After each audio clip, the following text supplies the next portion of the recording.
What have we here? 'Tis not unlike a Hunnish alchemical furnace in design. Well, there is one way we might find out.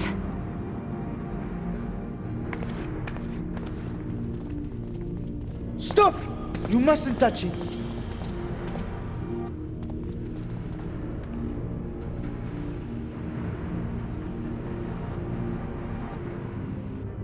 Vritra! Oh, my apologies. Should I continue calling you Varshan? You may address me as you wish. My nature is no longer a secret. Still, this is not a setting I imagined for our reunion. Surely you've not entered these ruins as common looters.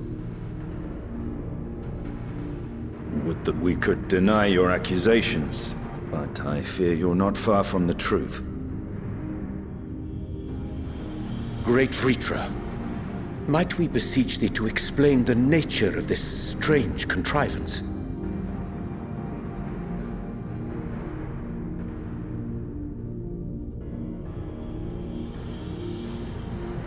It was crafted by our alchemists at my behest, for the purpose of sealing something away.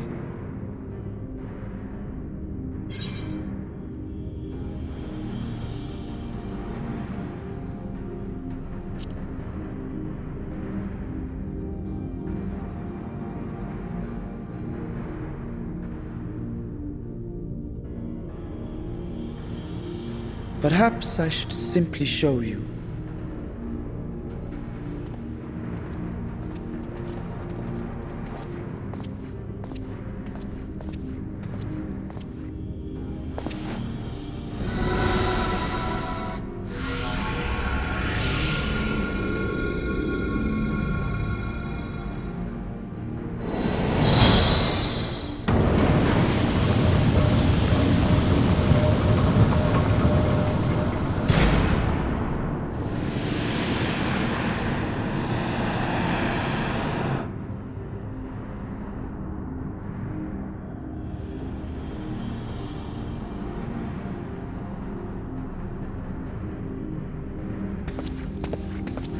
I have lifted the seal, if only for the moment, by an authority only I possess.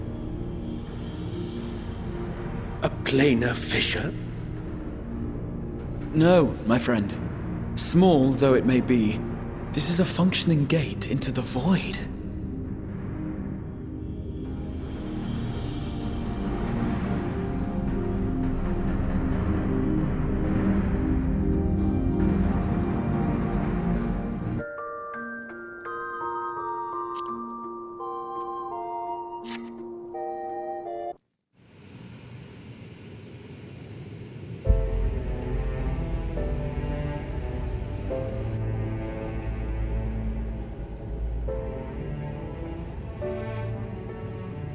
I must admit, I am deathly curious to know how a void gate came to be hidden in the depths of these ruins.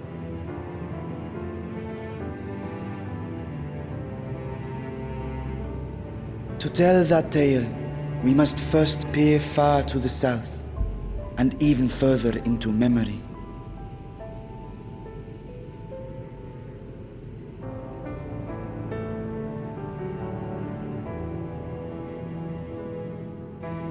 An age 5 millennia passed when the Algan Empire sent an invading force to the shores of Merasidia.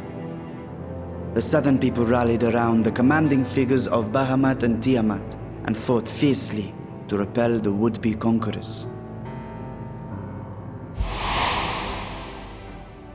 With Bahamut's defeat, however, the tide turned against them.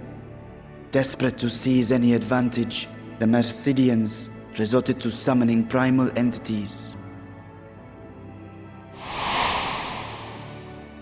In response, Emperor Zande forged a covenant with the Cloud of Darkness, sovereign among the all-devouring denizens of the Void.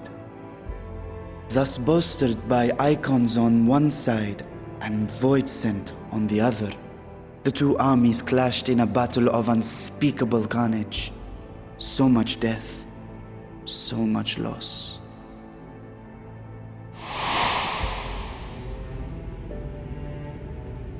I consider myself well versed in that period of history, yet you speak as one who witnessed it happen. Indeed, I did. I heard Tiamat's roar of defiance and sped toward that war-torn land.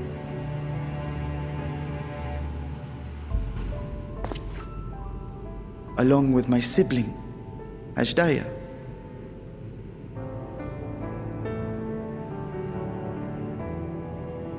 We dragons are not male or female as men are wont to classify, but elder sister is the closest a mortal tongue can come to describing what she meant to me. I was the last of our brood to hatch, and Ashdaya cared for me where my sire could not. Thus I was with her when Tiamat roared. I was with her when she journeyed south, and I was with her when she fought against the void-sent hordes.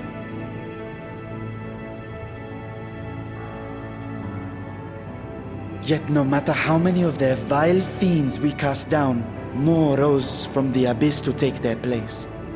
Faced with an unwinnable war of attrition, Ashdaya risked her all on a final gamble.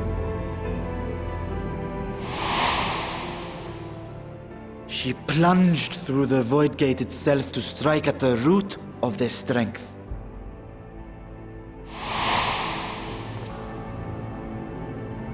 I tried to follow in her wake, determined to lend what aid I could.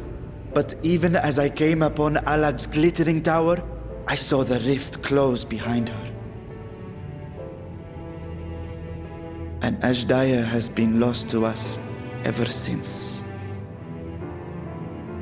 I find I must retract my earlier claim of historical knowledge. Nowhere in the Crystal Tower's archives did I see mention of such noble sacrifice. That does not surprise me. To Allagan eyes, it must have seemed as if a lone dragon, driven to madness, simply dove through the gate and did not return. For my part, I spent long years searching for the means to reunite with Ashdaya. Until I could search no more. Until Alag was dust, and the art to open a void gate large enough to accommodate a dragon forever lost.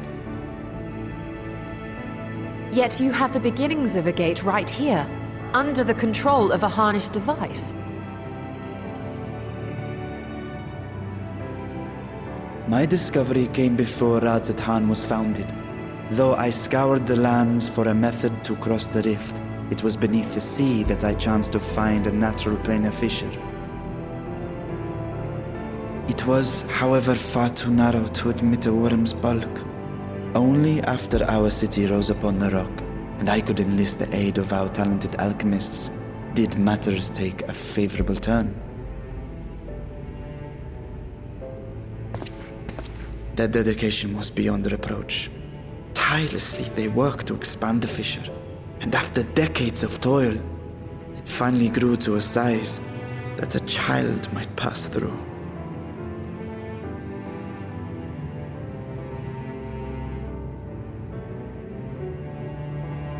Not long ago, you told us that you called out to your kin, that Ashdaya's answer was silence.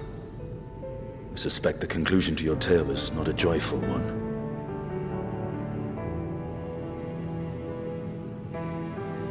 With hope in my heart, I used a simulacrum to cross the threshold. But no, I did not find her.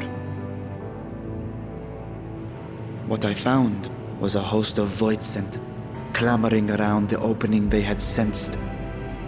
'Twas but a moment, but enough. I had no choice but to retreat and allow the portal to contract once more. The gate was a threat to your people. You had to decide between endangering Radzatan and abandoning your sister. And you chose the latter.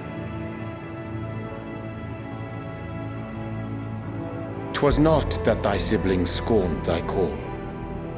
'Twas that she was trapped beyond a barrier through which neither roar nor dragon may pass. Even now, the desolate world of the 13th.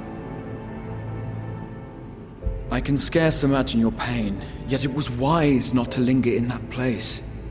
Too long a sojourn, and even a being of your power risks being warped into a creature of the void.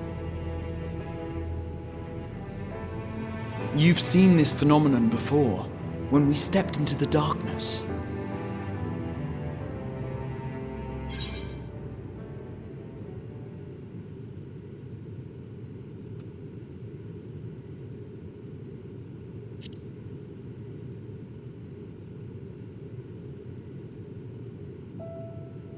Turned purple?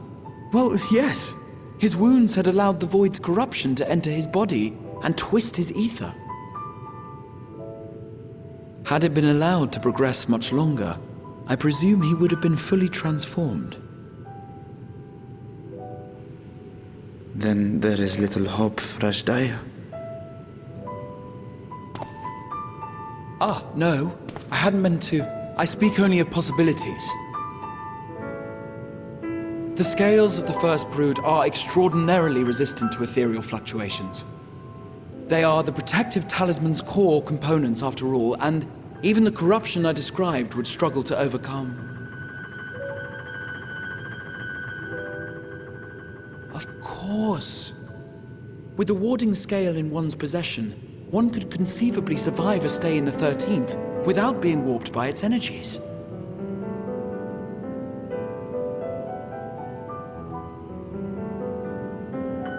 Be that as it may, it is too late to rescue my sister.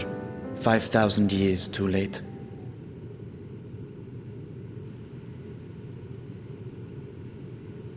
And now countless others look to me for guidance and protection.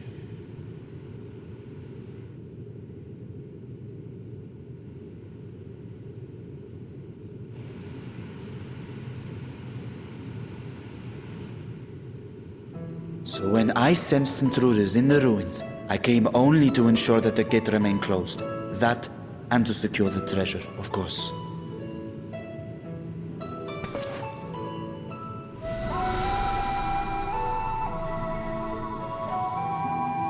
I wish only to forget the rest.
Thank you for your attendance.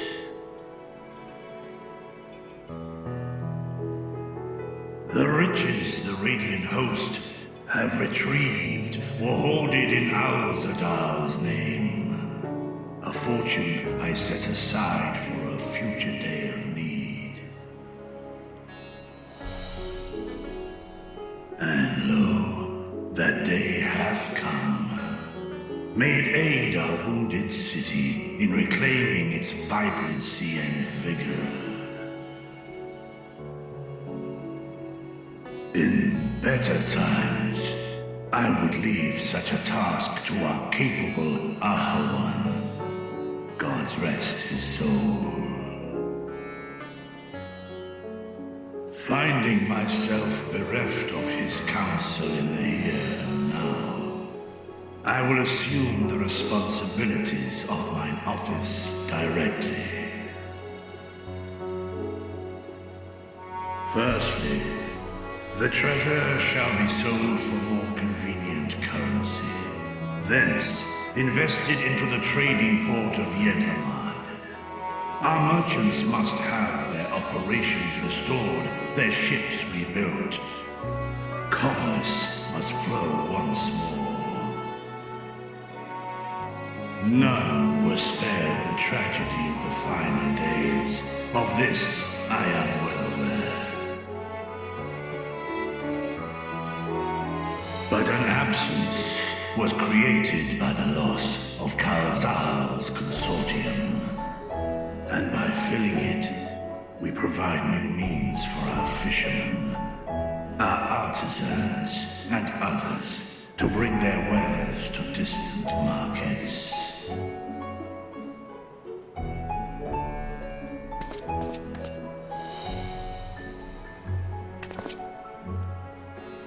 And what of the children who were left without family to care for them? That is a concern which weigheth heavily upon my mind. A simple gift of coin will soon be exhausted, leaving these young souls adrift on the fringes of our society. Nay, a proper solution is needed, one which doth guarantee their welfare for years to come. Thou hast surely seen how other nations rise to meet this challenge, adventurer. What dost thou deem the wisest course?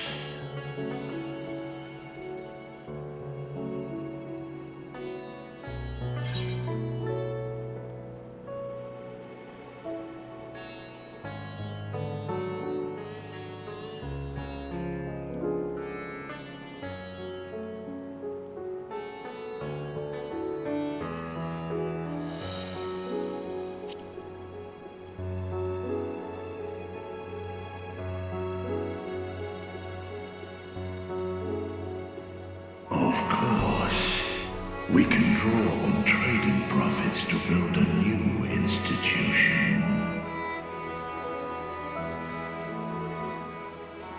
Let us put this idea into practice. A contract shall be written, requiring all who receive of Al-Zadar's treasure to commit a portion of their future earnings towards the running of an orphanage.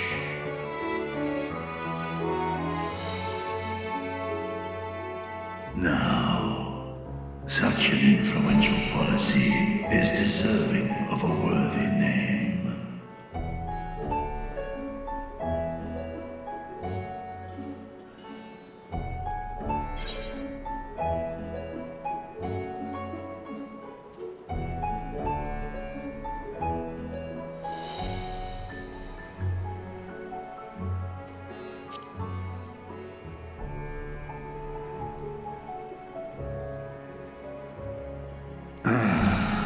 A fitting candidate.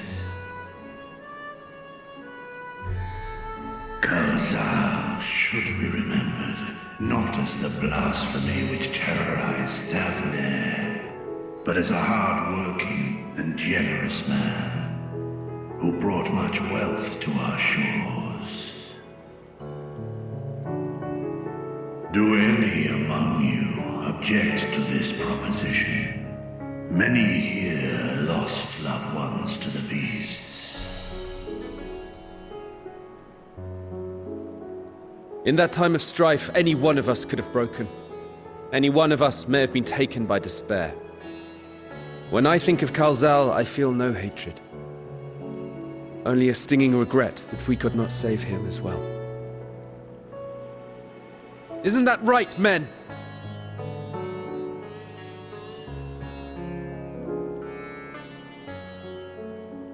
This bodes well for that boy. Murad, was it? Perhaps he can cut ties with that shady peddler.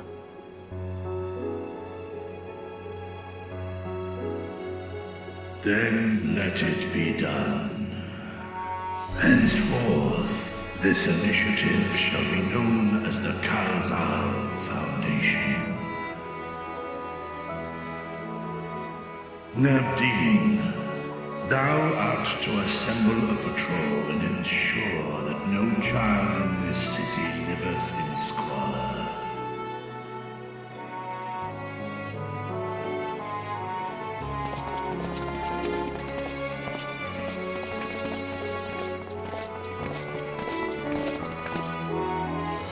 Clerks, see to the management of our funds and make haste. Our citizens must not suffer a day more than is necessary.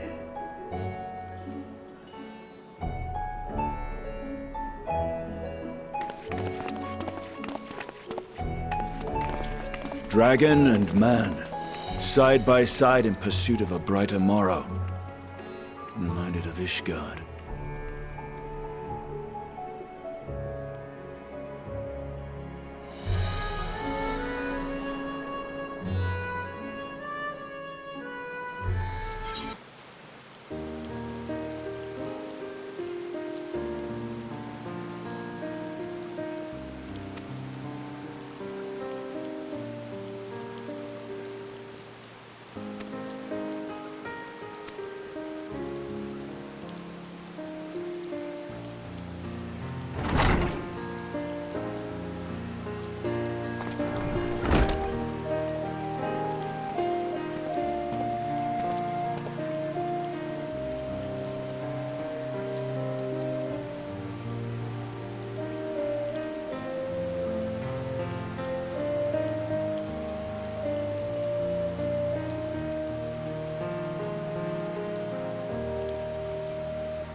Right, here we all are. You discovered something new. I took a closer look at that device. I was able to determine how it keeps the Void Gate sealed, but not how it might instead be employed to expand the opening. For that, I would need to reference the technique developed by Vritra's alchemists, no records of which appear to have survived the intervening years.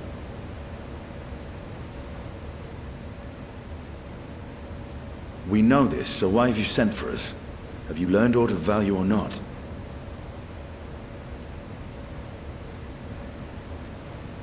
Patience, good sir. One must introduce the subject before launching into specifics.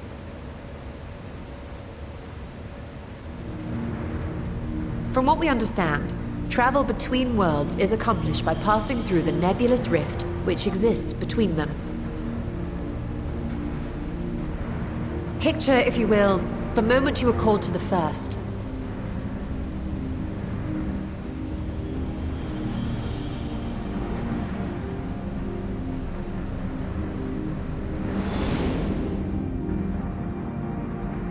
You touched a focus of some kind to help the Exarch pinpoint your location. His summoning spell then channeled the energies of the Crystal Tower to begin your journey to his world.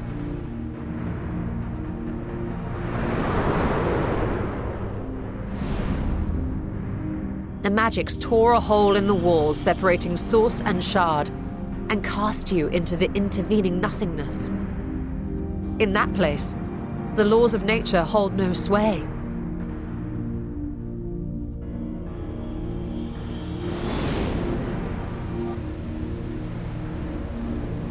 Yet even through this realm of temporal and spatial instability, you were borne safely to your destination in the first. The feat that guided you across such an unimaginable distance, both physical and metaphorical, was nothing short of a miracle.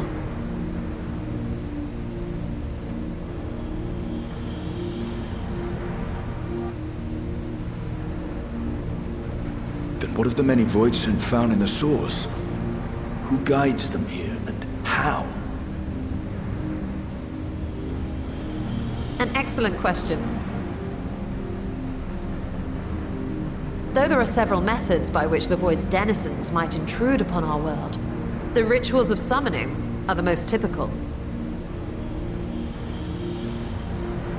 For example, let us consider the Gargoyle, a creature of middling power.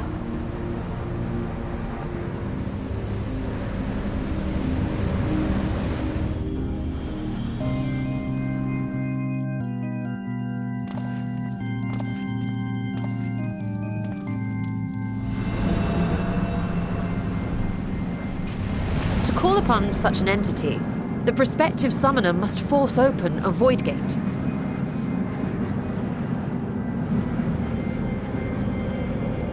The portal lasts but a moment and is relatively small, allowing only an imp or other lesser being to squeeze through with their physical body intact.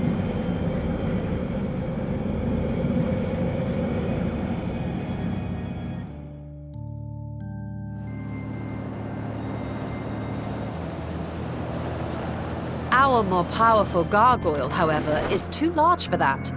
Creating a gate big enough for him would require vast amounts of energy, far beyond the reserves of any one mortal practitioner.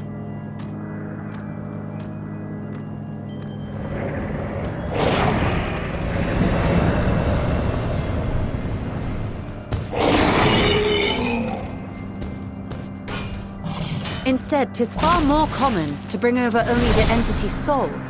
We had a taste of that ourselves when a certain Exarch dragged us to the first.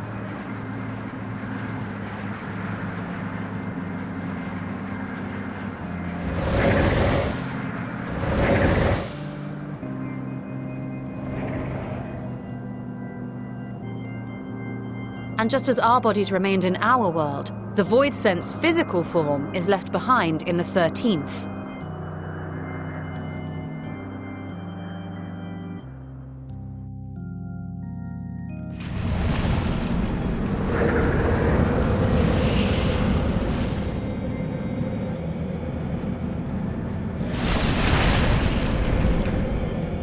Once at its destination, the summoned soul is granted a temporary shell to inhabit. In the gargoyle's case, a stone effigy has proven a suitable vessel.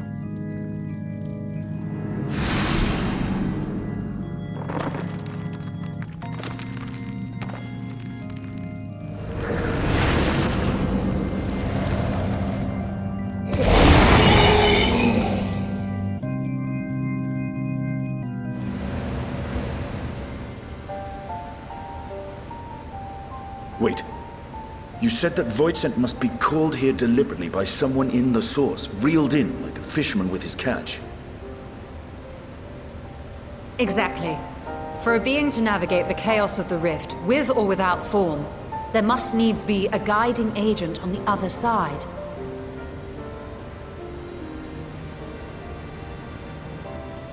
When the hordes poured forth from Alag's Great Gate, it was the technologists who drew them through. Though to my knowledge, planar fissures are in essence natural passages between our world and the void, which require no such guidance to traverse. Why is only the boundary between the source and the 13th so fragile? So much so that it often tears open of its own accord. I believe solving that mystery is key to understanding travel between the source and its reflections. And how do you intend to get your answers? No. The danger is too great.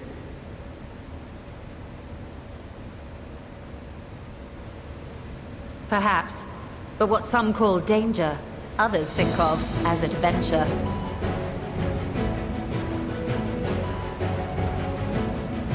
Were you not listening to my tale? Never mind that the means to expand the gate has been lost to the ages. Even could you force the portal wide enough, you would be greeted by an army of murderous horrors the very instant you step through.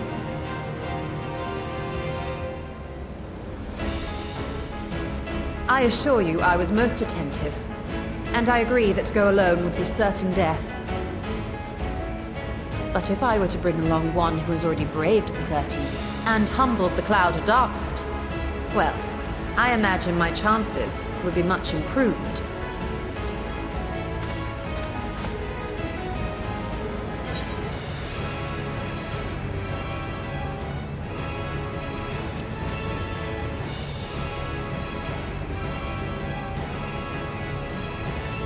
I had a feeling you might say that.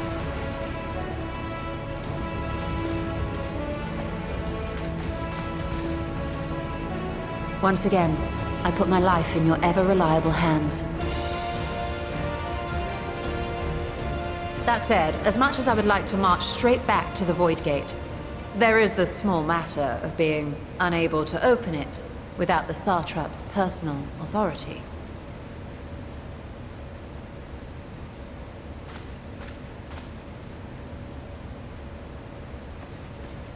As I've said before, I will grant you and yours any boon you choose to name, provided it does not endanger my people.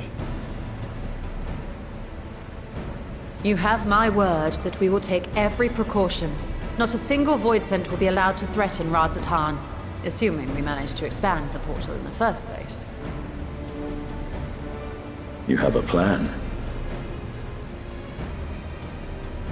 Actually, I had hoped you might help us with that. I presume the alchemists you retained supplied you with some explanation of their methodology. That they did. House Daimir was overseeing the project. Daimir. Ah, yes. The family associated with the great work.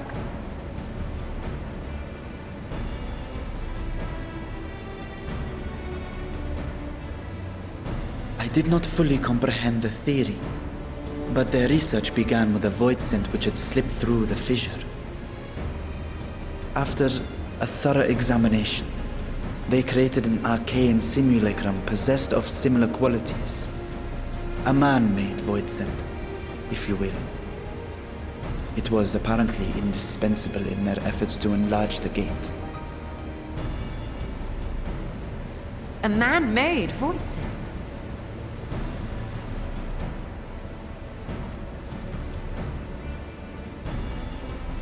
Yes. Being great admirers of the Archons, House Daimir submitted detailed notes to Charlene's official committee. They expected praise and accolades for their simulacrum, and were thus devastated to be informed that their work had been classified as prohibited material. If that's true, then those notes might still be stored in a forbidden archive somewhere. Not Google, of course, since that library had yet to be built. Which leaves us with...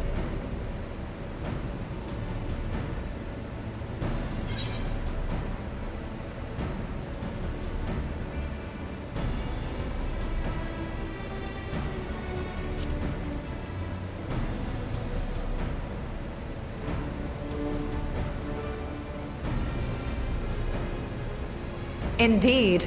Numenon's restricted stacks may very well hold a copy. In which case, I say we head directly to Charlene.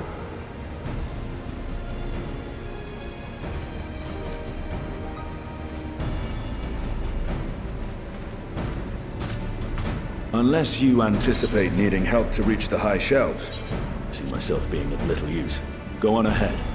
I still need to find Mirad and tell him about the Kalzal Foundation.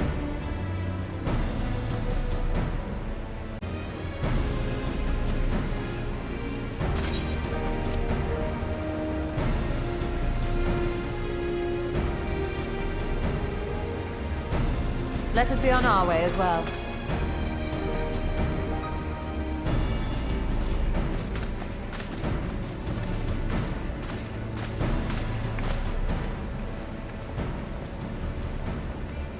They are resolved to venture into the void. Do I sit idly by?